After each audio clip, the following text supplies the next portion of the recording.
Hello, everybody, and welcome to the Writing Gals. This evening, we are going to be talking about editing and when you get your edits back from your editor, what do you do and how to react to that. But first, we're going to talk about what we've been up to. So, Anne-Marie, why don't you start? Well, I've been working a lot on my advertising. So that's been my big focus this last 2 months, with some writing in between. Maggie and I launched our third co-written book a week and a half ago. And then Christina and I are currently working on our fourth co-written book, and I'm working on my third Red Stiletto Book Club series book. So a lot of books in the process, but a lot of my time is being held up with ads and AMS ads and all that stuff. But I'm coming out the other side of it, so hopefully that will all settle down and I can just focus back on writing. So nice. Very cool. Michelle, what have you been up to? I have been trying to write as best I can between virtual school at home for 4 kids and going on a trip. And what else was I trying to do? Oh yeah, just getting like all my kids' school rooms, desks, and everything put together. But I am making progress on 2 different books. And I published the novella that was part of this week Kisses box set that we got the USA Today list with, and it's doing well just on its own little self without a whole lot of push. So I'm pretty happy. It was like that little shot in the arm that I kind of needed between full-length releases. So and I've been kind of surprised because so many of my readers have already bought it and read it, and so have the readers for pretty much everybody that I swap with. And so I wasn't really expecting much at all, but it's doing pretty good. So I'm happy. And I hope to get another full length out in my rom-com series by the end of this month and then try to get my Christmas stuff out. Great. Sounds awesome. Mm-hmm. And I've been working on getting my marketing book launched, and it finally was launched yesterday. It's called Whole Book Marketing, and it's everything that I know about writing and marketing and how to make a book sell. So I've just shoved all that knowledge into a book and put it out there. So I'm getting pretty good feedback from it so far. So I was pretty proud of how it turned out. So happy about that being published. And now I get to work on some more fiction. I'm starting my second book in my Billionaire Club book series. So excited to get going on that and back into the fiction world of things. So tonight we are talking about what do you do when you get edits back from your editor? Who wants to start tackling that one? Well, I think we should decide, are we talking what type of editor? Because there's different reactions, yes. different. I think we touched base on all of them, yeah. Yeah, let's first talk about content editing. So content editing can come from a very varying source of people. You can hire a content editor, somebody who knows the genre well, can pick out things, but not only pick things out, but explain to you why they don't like it. I think one of the most frustrating things you can hear if people tell you, I don't like it, and you go, okay, well, why? And they go, I don't know, I just don't like it. Those are probably the content editors you want to stay away from, because that not only is not helpful, but can be very demoralizing at the same time. So finding somebody who can do that, but also finding somebody who can give you the positives in your story as well is super important. So you can hire a content editor, or you can do a lot of beta reading, and beta reading would be a lot of that content editor. One of the frustrating things though is when you find somebody to beta read for you as a content editor, but then they decide to be your line editor. That is very frustrating. So being upfront in the type of edit you're expecting from them is important. And in terms of what to do once you get it with a content editor or a beta reader, I do a lot like what Michelle does, although I don't compile all my beta reads together, or I didn't at the time when I was taking beta readers. I don't really use beta readers anymore. Sometimes I'll use a content editor if I'm unsure if it's a new genre for me. But listening, first of all, to your gut is important, because a lot of people are going to have opinions, and they're going to tell you how you think your story should go. Which is why when you're starting out, having a couple beta readers is important, because you can kind of see, is this a common thread throughout the stories? But when I was getting beta reads back, I would almost like get the email and be like, oh my gosh, okay, it's here. And then I'd open the email, and then I would just read all the comments, but I wouldn't make any changes. And then I would just close it, and I'd walk away from it, and I'd give myself a day or two to kind of mull over, to like lick my wounds and feel sorry for myself and eat some chocolate and curse the person's name secretly, in the closet where no one can hear me. And then I would come back and I would say, okay, was this person truthful? Is this truthful? And not only that, but if I do make this change, will it make my story better, and will it make it stronger? And that's really what you want to do. I think we get really offended because we're like, well, it was perfect when it came out of my brain. Why did you not think that it's perfect? But yeah, it's good, but can you make it better?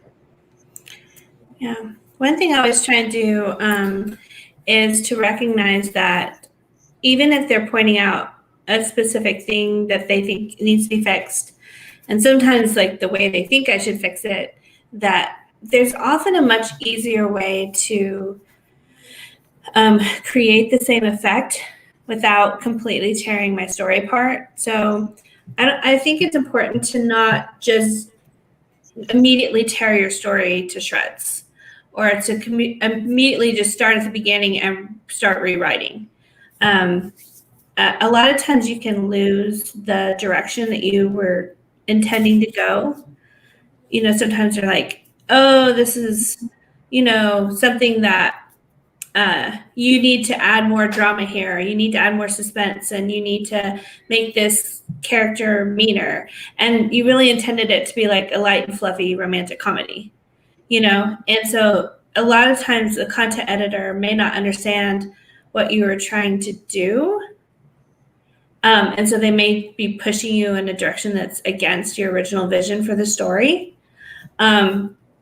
So maybe you just think, okay, so I'm writing a romantic comedy, but it apparently needs more conflict in it. And you can find a new way, a different way to add more conflict to your story without necessarily taking it down like this major dramatic road. I've seen also where there are stories that, especially with new authors, have a really slow start. I think a lot of times when new authors are getting feedback from their editor, they tend to have a lot of edits at the beginning of the story, and maybe less so towards the end, because by then they've kind of found their voice and they found their characters and the action is picking up. So a lot of times you can get really overwhelmed by what you have to do in the beginning of the story. So kind of pay attention to that when you're looking through the comments. Is there a lot at the beginning and not as much, towards the back half of it? And that will tell you that pretty much what you need to do is just edit out some of your exposition, edit out a lot of info dumping that you do, a lot of, things that aren't actually moving your story forward to make it more hooky. A lot of those things are new author problems that they'll get a lot of feedback back from their editors. And sometimes editors don't even know, if it's not a really good person or they're not experienced yet, they don't exactly know how to put that in words. They're just like, I'm bored, or it's moving too slowly. And so, just those are some common things I see at the beginning of stories, especially. Perfect. Yes, I see that a lot too. So for brand new authors, let's define the different editing that you can get on your story and what they mean. So like we've been talking, I think we've pretty much covered what content or developmental editing is. It's big story things. It's not whether or not you have an awkwardly phrased sentence or whether or not your periods and commas are in the right place. It's the big stuff. It's structure, it's character development, it's story arc, all that stuff. And then you can move on to your copy edits, your line edits, which is very much more focused in on the granular parts of your story, which is, line by line and word by word, period by period, and all that sort of stuff. And then at the very end, after you finish that really, really tightening critique and edit and correction of all those little tiny things, then you should have a really good, clean manuscript. And at that point, you would get a proofreader just to come through and miss anything that was hiding in the shadows, waiting to pop out at unsuspecting readers. Perfect. And definitely content editing comes first. So if you are looking for editors or looking for beta readers, definitely take care of those big story things first, because you're going to be changing all those little things as you're changing the big story things. So that comes first, and then the line editing, and then the proofreading.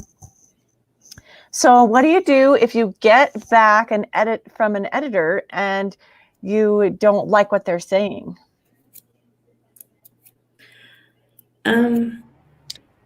You can decide to ignore them completely.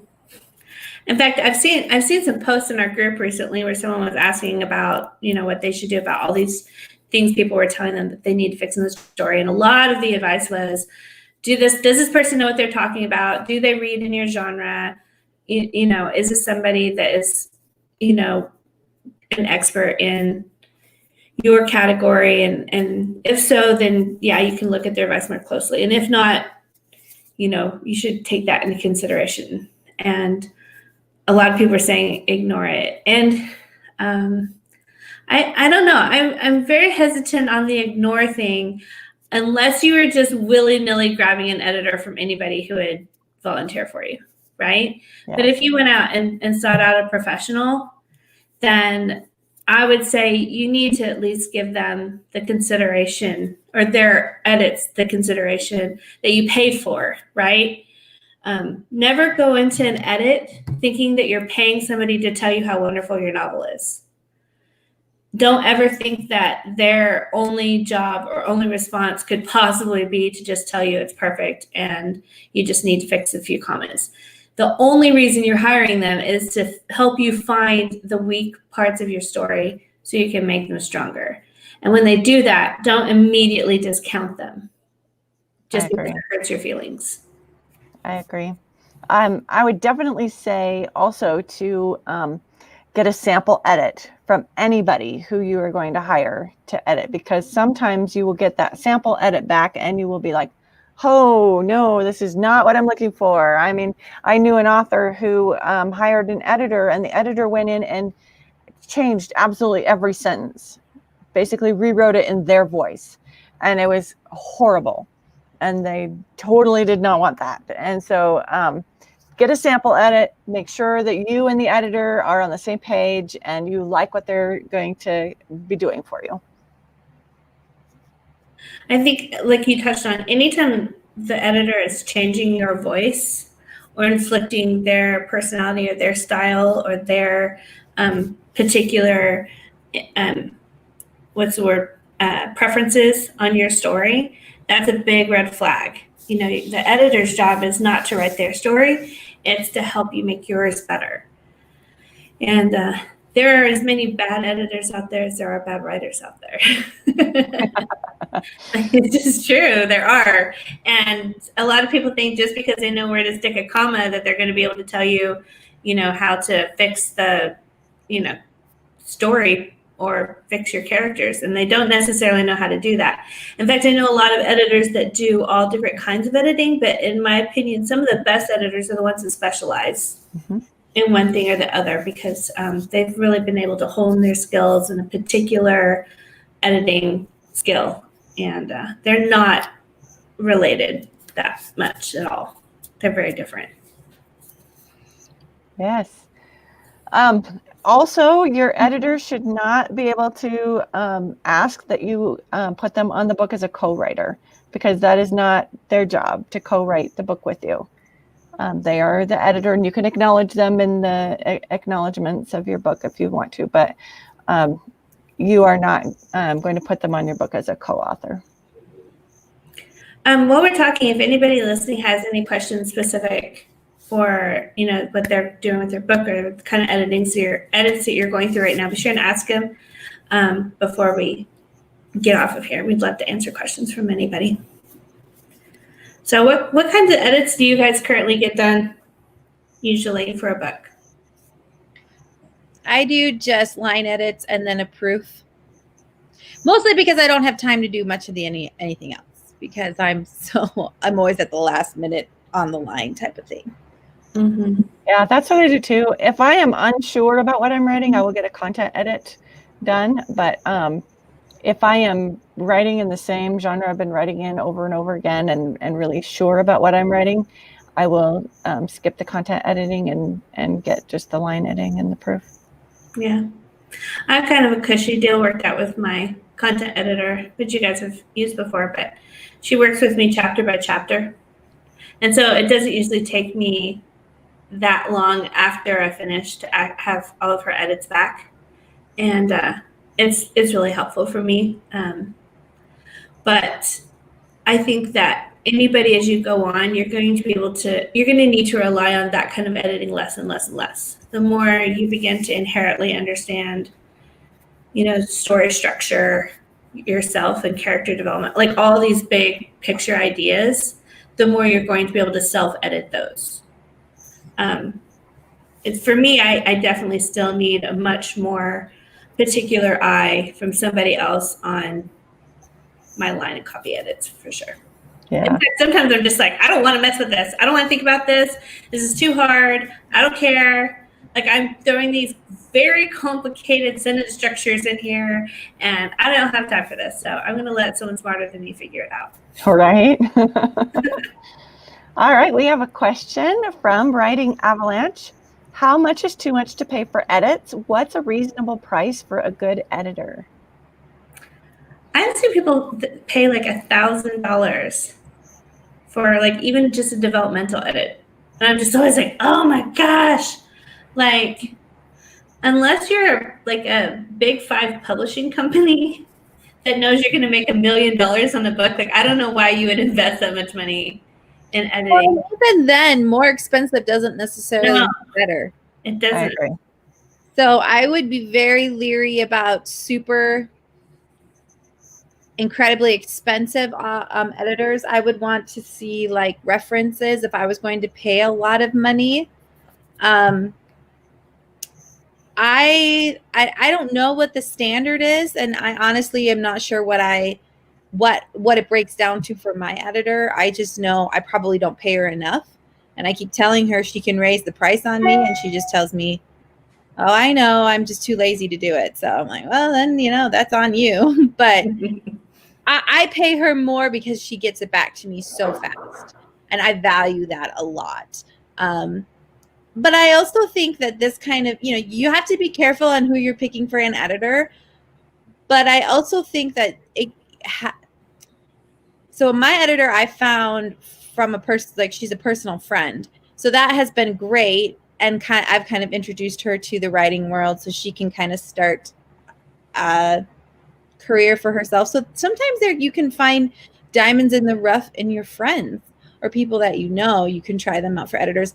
I also think it depends on where you are in your writing author journey. Like, if you're just starting out, I didn't have a lot of money to pay for edits. A lot of it was me doing it by myself, listening to my book, reading my book constantly, having other people read my book, looking for typos.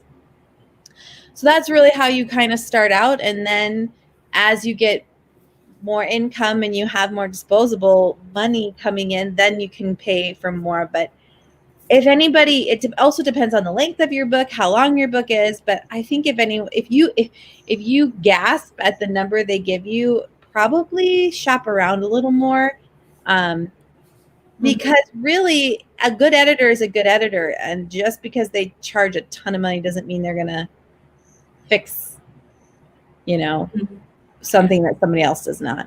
Yeah, a lot of people actually think that because they're paying so much, it means that it must be good quality. And some people think that because they're getting a ton of like red ink on their manuscript that they're getting a good edit. And what it really amounts to, I think, is your story getting better. I know that's kind of like this really weird thing to say, like, quantify, but So if you wanted a number, I usually spend on a 50,000 word novel about $500 for the total editing costs. So that is if I get the content edit, line and copy, and a proofread, which my proofread is usually the least expensive part of it. But yeah, I would say $500 to $550 to edit every level of a 50,000 word novel. It's about I think that's a really good number to put out there. Yeah. All right, we have another question. Do you ever get discouraged when editing? Not as much now as I used to, which that's a good thing, right? Yeah, me too. 35 books in.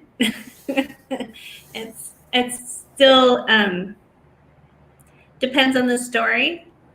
Every once in a while, I'll struggle with one. But back in the early days when I had just put out a couple of books, every time I would end up crying during the editing process, like every single time. But it was one of those things where you get better over time, and you also learn to expect and accept the fact that you're going to make changes. It becomes less personal. It becomes more of a business decision, if that makes sense. So before it was like my babies, and somebody is criticizing my baby, and they're saying that my baby's ugly and saying I don't have any talent, and all these like really emotional reactions to things.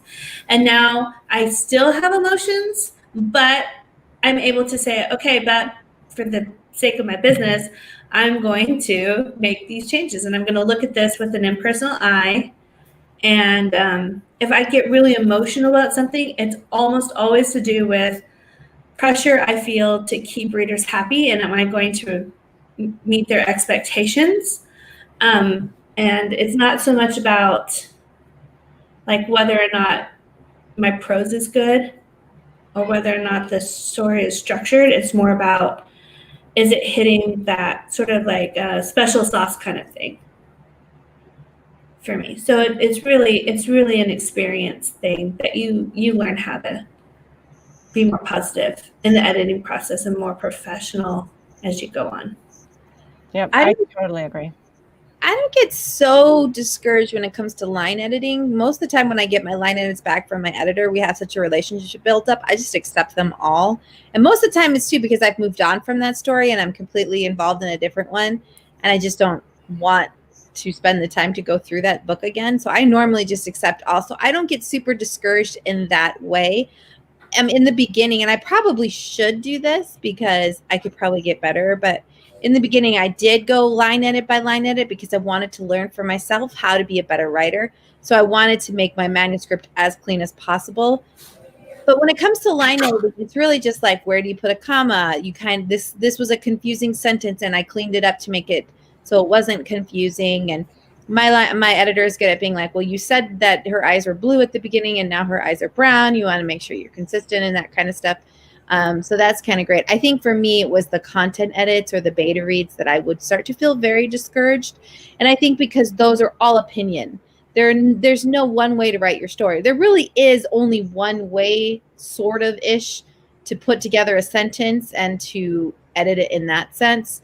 So that one is just kind of like, oh, well, especially when it comes to lay and laid and lie, like the rules on how those all work.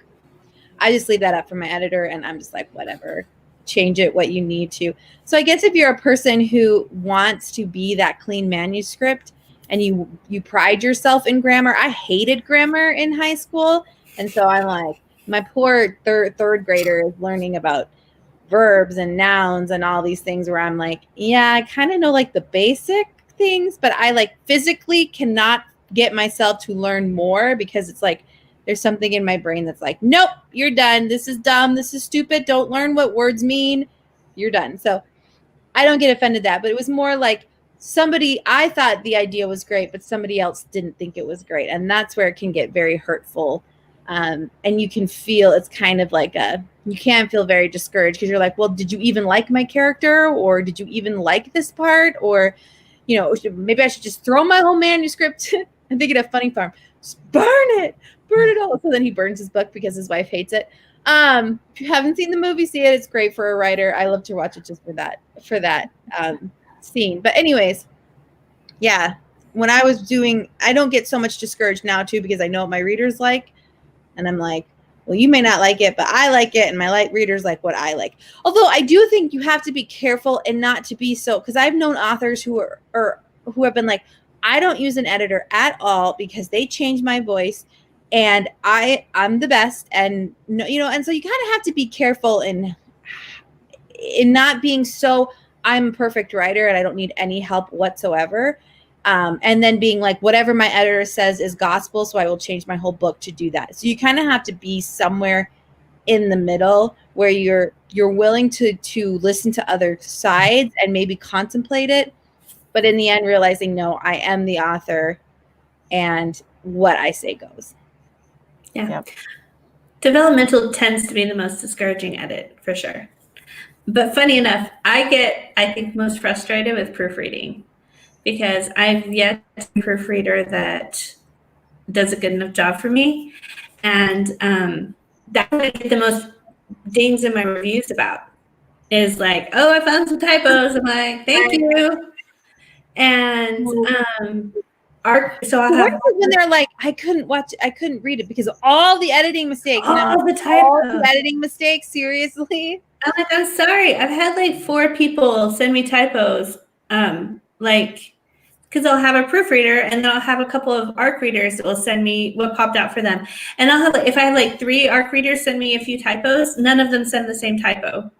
You know, so it's kind of like, typos are insidious and I hate them. And I wish that I could find them myself, but I can't. And not even like Pro Writing Aid or Grammarly can find all my typos. It's just like this thing. And then half the time when reviewers are complaining about typos, you go, like, if they like post about them somewhere or they send you the quality check into Amazon, half the time it's not even an actual thing. It's just something that they thought you did wrong, but it's not actually something you did wrong, or it's an artistic choice. And so the typos are like just the bane of my existence. So. All right, we have a non-editing question. What's your favorite genre to write? And when you start a new series, do you plot all books in the beginning or do you plot as you go? My current favorite to write is rom-com, but that changes all the time depending on what I'm doing. That's my favorite too. I'm having a lot of fun writing women's fiction, but I have a soft spot in my heart for YA. So I kind of feel like both of those, and I do like paranormal. So if I didn't like it, I wouldn't write it. So I like all of them. I feel like I've kind of burned myself out on adult contemporary romance. So it's kind of been fun to dive into, other types. What are you doing, Amy? No, I'm just joking. It's like an earthquake in Amy's house. Moving around but in terms of if I start a new series, it just depends on how interconnected it is. I normally try to have the first couple of books, at least the characters plotted out, especially if it's interconnected, so that I know to add them into the book and make them bring them more to the forefront so that you can see them. But I am not a plot every single one. I'm not even a plot the first one. Nope, me neither. With my paranormal, and it's very interconnected because it's cliffhangers. So it's basically one story told over 4 books. I still had no clue what I was doing by like book 4. I was like, I got to end this story and I don't know how I'm going to do it. So speak to me, story gods, because I don't know what I'm doing. Yeah, I just figure out my characters, because if I know my characters, then I can feed them into the story and foreshadow their book. And that's all I need to do. And my tropes. I got to know my tropes. Yeah. Although it gets kind of sticky when you like write them into book 1 and they're the heroine of book 3, and all of a sudden you're like, well, I gave them this personality, so I guess that's what I'm doing now, you know, and you're just kind of like, oh, I just made this very difficult for myself. Right. But, yeah. All right, here's the next question. How many complete edits do you personally go through on your books? The complete edits, I'm guessing that means just like from content editor. Again, it really depends on where you are in your writing journey. I mean, if you are right at the beginning, I rewrote the same book for 3 years by taking feedback. Also, just innately knowing my story was not good and I had to change it. And and being okay with that. We have to go through that kind of university schooling. So it just kind of depends. And I think Judy did the same thing. She just rewrote and worked on the same book over and over again to make it better and better and better. Because each time you rewrite a book or you write a new book, you learn something different. You learn how to make your characters better, how to make your character arcs better, how to write dialogue better, how to write all these things. Like every book you write, you're going to learn something new. But I would say in the beginning, do as many complete edits as you need to turn out a product that will sell. Because honestly, it feels so much better to hear that stuff from an editor than it does from a reviewer. So if you're a person especially can get discouraged easily, I would hold on and do as hard as you can, but also realizing that you author now is not the same as you author in 5 years. It's going to be completely different. I read my first books that I wrote and I cringe the whole time. And I'm like, this is a series I started and I love the stories in the books, but I'm like, if I write book 3 now, it's going to sound so different than the 2 books that I wrote right at the beginning. So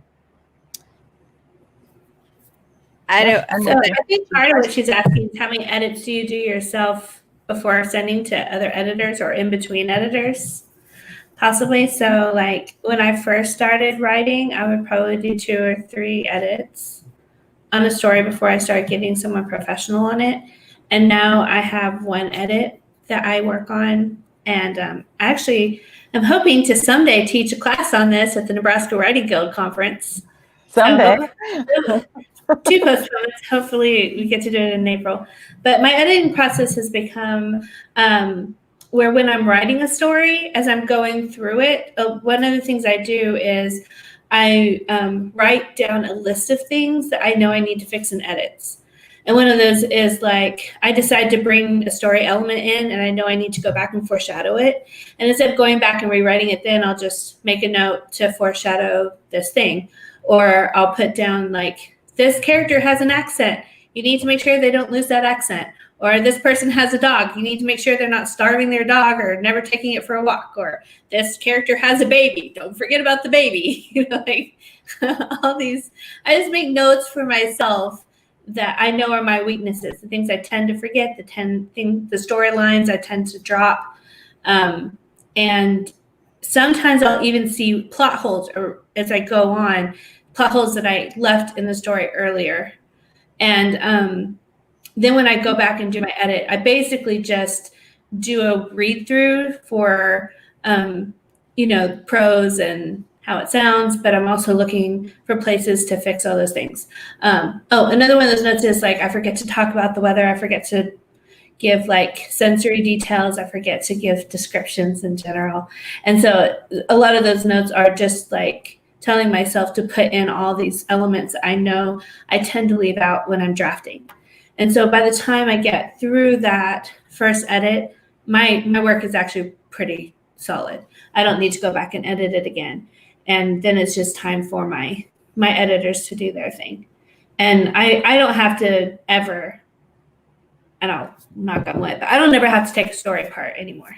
It's usually set. So. Perfect. All right. Couple more questions. Nope. That's one we already did. What are some specific habits you learned to address from editor feedback?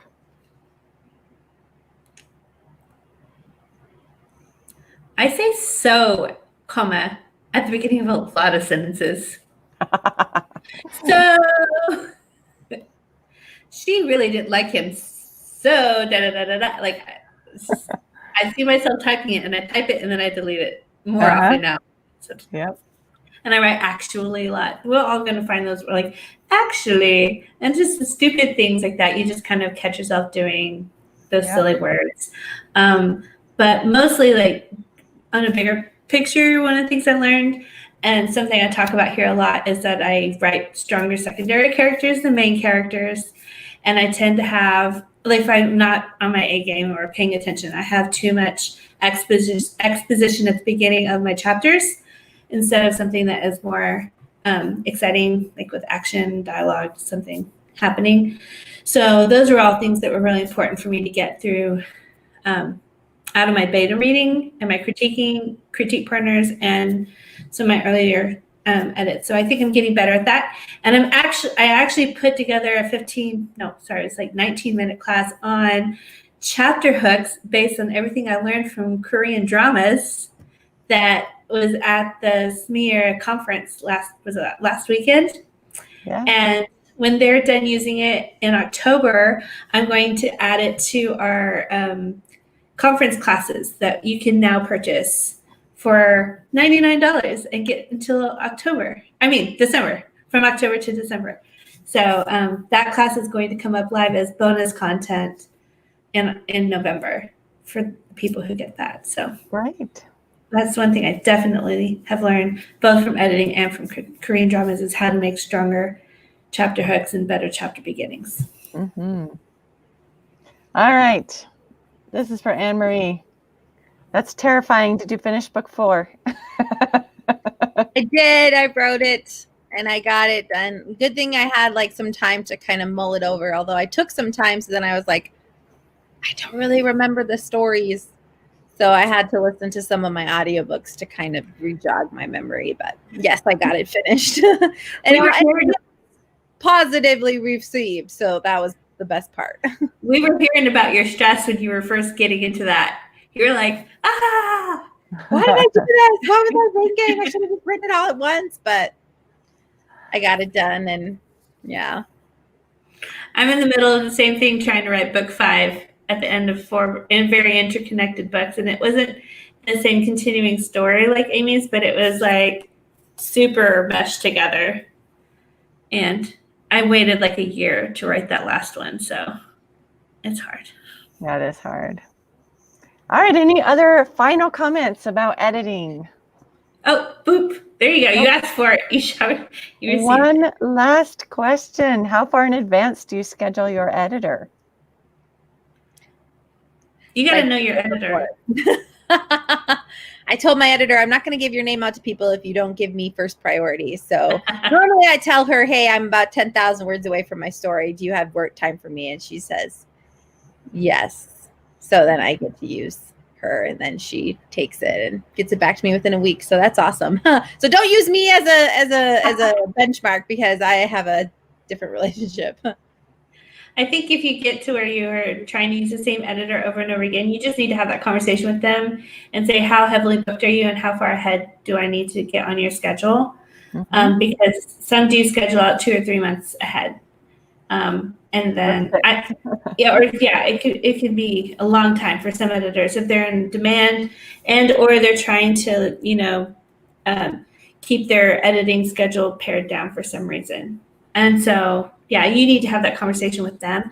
Like with my editor, I'd say if I give her a month's heads up that something's coming, she's good to pencil me in and work me in, even when I get it to her later than I think I will. But she and I have that kind of relationship too, because she knows I am a mess. But yeah. Awesome. I'm super glad you enjoyed my class on emotional and physical tension. I'm thinking it was my using intimacy and breaking it down. And it was funny because the other day we were watching a show with my husband and I was like, this is the emotional intimacy part. This is so important. We need to make sure we add those. And he's like, oh, I know. So you can't skip out on the emotional tension and the emotional intimacy and the 2 examples I used were North and South and Guernsey Literary and Potato Peel Pie Society, because these are both more like historical times, and so physical touch, it was not like as like nowadays we do way more. So yeah, that was good. I'm glad you enjoyed the class, and that class is in our 99-cent course. So $99 course. So if you are interested in what they said, go check it out. Perfect. All right, one last question. Is there a writing skill that made a big difference in your overall writing style? It's funny. We were talking about this at our retreat, and I was asking Michelle, and Judy joined in. I think, Victorine was watching a K-drama, so she was mentioning to us. But we were asking because we were like, you get to a certain point, and like, do you ever feel like you're going to get better as a writer? And I think it's important to always be reading and absorbing other styles and stories and structures. And so doing that sort of thing, I don't necessarily think it's a writing skill, because I think for me it's more putting my hands on the keyboard and getting words down, but finding new ways. And really for me also, co-writing has changed my writing a lot, because I see where I lack and where someone else gains, and I start to absorb some of those things that they do that makes my writing stronger and makes me better. But I don't know if there's necessarily a skill I could break down and say, well, once I mastered this skill, then therefore my writing style was better.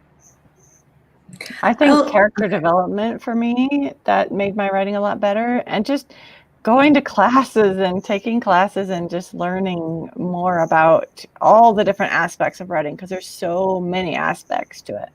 Yeah. I'd say for me, it was learning to be very almost personal or honest, or take risks with what my story is about, instead of leaning on I don't know what I think is safe to put out there. I'm trying to look inward and say, okay, what feels risky or feels a little bit more revealing, and realizing that is probably going to be more relatable to people, and get, pull them in more. And I don't know. That's just something that I've been working on lately, is being kind of fresh and audacious and honest and risky, as far as you can get. Yes. That should be a new tagline for your story, for your website. Yeah. Wouldn't you say something audacious and fresh and risky? And risky. I love it. All right. Well, thank you everybody for joining us tonight on our talk about editing. Anne Marie's about ready to go to sleep, so we better say good night. But don't forget to sign up for our course. If you are looking at it and are unsure, look at everybody's comments on our post in our Facebook group. Everybody's been super positive about all the classes, and have really, really enjoyed them. And it's going to be available for 3 more months if you sign up today. And so it's an incredible deal. Yep. All right. So good night and happy editing, everybody.